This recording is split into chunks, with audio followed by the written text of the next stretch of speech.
ಆಕಾಶವಾಣಿ ವಾರ್ತೆಗಳು ಓದುತ್ತಿರುವವರು ಶಿಲ್ಪಾ ಹೆಚ್ಎಂ.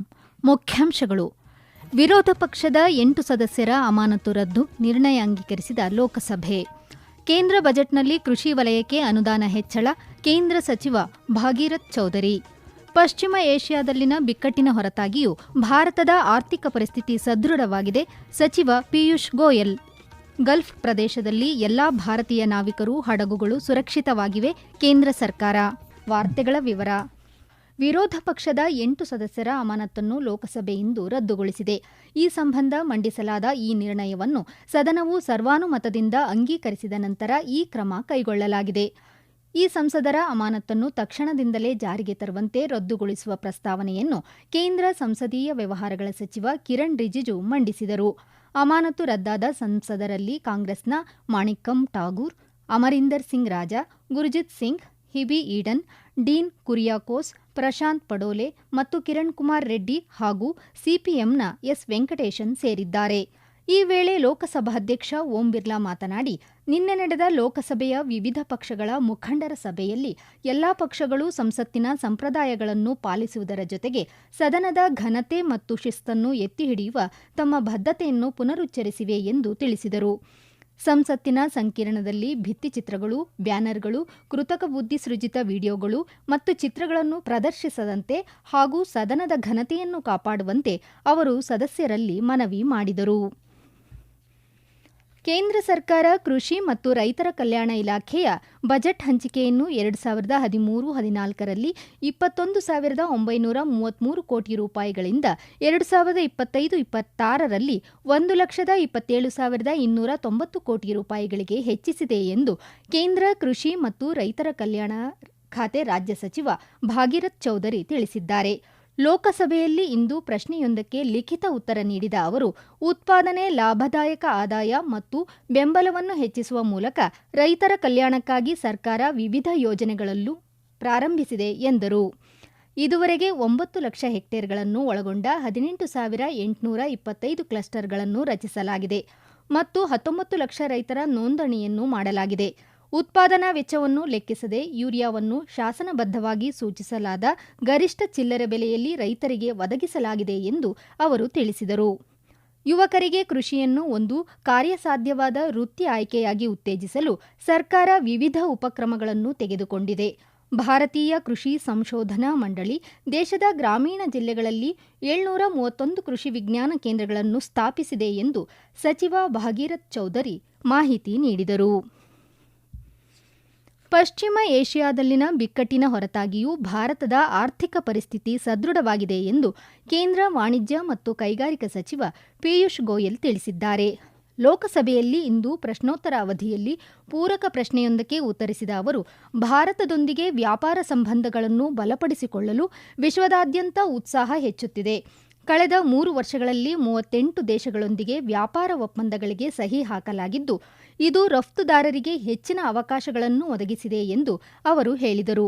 ಈ ಎಲ್ಲ ಮುಕ್ತ ವ್ಯಾಪಾರ ಒಪ್ಪಂದಗಳು ಕಾರ್ಯರೂಪಕ್ಕೆ ಬಂದಾಗ ಅವು ಭಾರತೀಯ ರಫ್ತುದಾರರಿಗೆ ಅಪಾರ ಅವಕಾಶಗಳನ್ನು ಸೃಷ್ಟಿಸುತ್ತವೆ.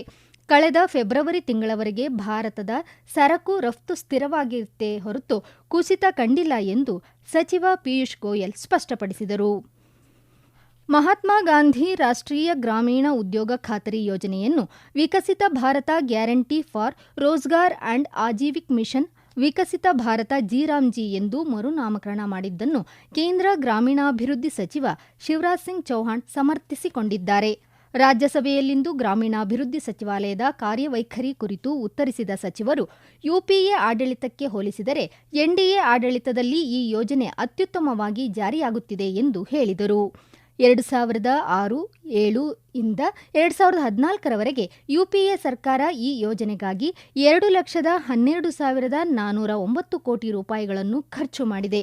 ಆದರೆ ಪ್ರಧಾನಿ ನರೇಂದ್ರ ಮೋದಿ ನೇತೃತ್ವದ ಎನ್ಡಿಎ ಸರ್ಕಾರ ಇದಕ್ಕಾಗಿ 8,58,346 ಕೋಟಿ ರೂಪಾಯಿಗಳನ್ನು ನೀಡಿದೆ ಎಂದು ತಿಳಿಸಿದ ಅವರು, ಗ್ರಾಮೀಣ ಉದ್ಯೋಗ ಕಾಯ್ದೆಯ ಮರುನಾಮಕರಣದ ವಿಷಯದಲ್ಲಿ ವಿರೋಧ ಪಕ್ಷಗಳು ರಾಜಕೀಯ ಮಾಡುತ್ತಿವೆ ಎಂದು ಸಚಿವ ಶಿವರಾಜ್ ಸಿಂಗ್ ಚೌಹಾಣ್ ದೂರಿದರು. ಈ ವಾರ್ತೆಗಳನ್ನು ಆಕಾಶವಾಣಿಯಿಂದ ಕೇಳುತ್ತಿದ್ದೀರಿ.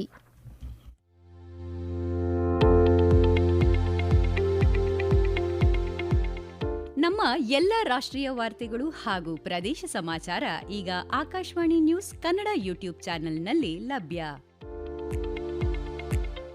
ನಮ್ಮ ಎಕ್ಸ್ ಖಾತೆ ಮತ್ತು ಇನ್ಸ್ಟಾಗ್ರಾಂ ಖಾತೆ ಆಕಾಶವಾಣಿ ನ್ಯೂಸ್ ಕನ್ನಡ.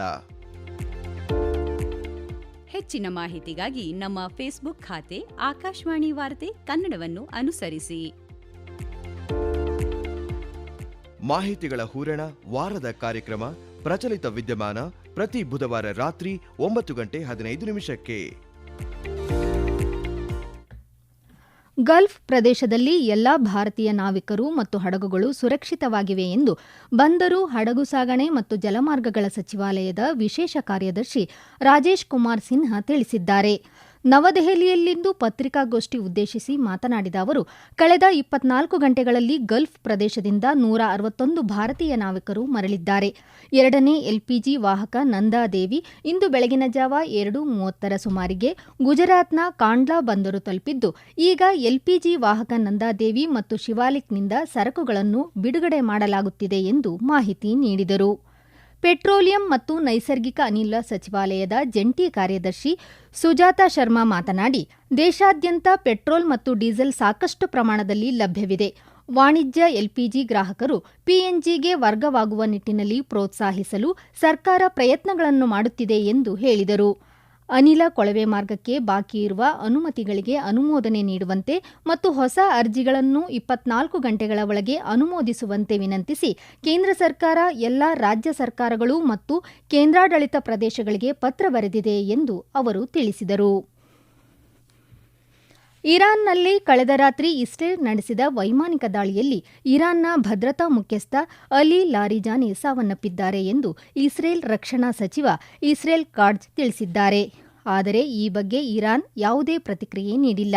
ಇರಾನ್ನ ಸರ್ವೋಚ್ಚ ನಾಯಕ ದಿವಂಗತ ಅಯತುಲ್ಲಾ ಅಲಿ ಖಮೇನಿಯವರ ಪ್ರತಿನಿಧಿಯಾಗಿ ಎಸ್ಎನ್ಎಸ್ಸಿ ಕಾರ್ಯದರ್ಶಿಯಾಗಿ 2025 ಆಗಸ್ಟ್ನಲ್ಲಿ ಅವರನ್ನು ನೇಮಿಸಲಾಗಿತ್ತು. ಈ ಹಿಂದೆ 2008 ರಿಂದ 2020 12 ವರ್ಷಗಳ ಕಾಲ ಇರಾನ್ ಸಂಸತ್ತಿನ ಸ್ಪೀಕರ್ ಆಗಿಯೂ ಅವರು ಸೇವೆ ಸಲ್ಲಿಸಿದ್ದರು. ಇರಾನ್ ಮತ್ತು ದೋಹಾವನ್ನು ಗುರಿಯಾಗಿಸಿಕೊಂಡು ನಡೆದ ಸಂಘಟಿತ ವೈಮಾನಿಕ ದಾಳಿಗಳಿಂದಾಗಿ ಪಶ್ಚಿಮ ಏಷ್ಯಾದಲ್ಲಿ ಇಂದು ಉದ್ವಿಗ್ನತೆ ತೀವ್ರಗೊಂಡಿದೆ. ಬಾಗ್ದಾದ್ನ ಹಸಿರು ವಲಯದಲ್ಲಿ ಅಮೆರಿಕ ರಾಯಭಾರ ಕಚೇರಿಯ ಮೇಲೆ ಡ್ರೋನ್ ಮತ್ತು ರಾಕೆಟ್ಗಳಿಂದ ದಾಳಿ ನಡೆಸಲಾಗಿದ್ದು, ನಗರದಲ್ಲಿ ನಡೆದ ದಾಳಿಗಳಲ್ಲಿ 4 ಸಾವನ್ನಪ್ಪಿದ್ದಾರೆ.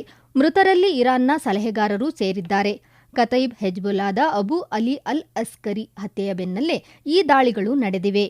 ಇರಾನ್ ಪ್ರಧಾನಿ ಮೊಹಮ್ಮದ್ ಶಿಯಾ ಅಲ್ ಸುಡಾನಿ ಈ ದಾಳಿಗಳನ್ನು ತೀವ್ರವಾಗಿ ಖಂಡಿಸಿದ್ದಾರೆ.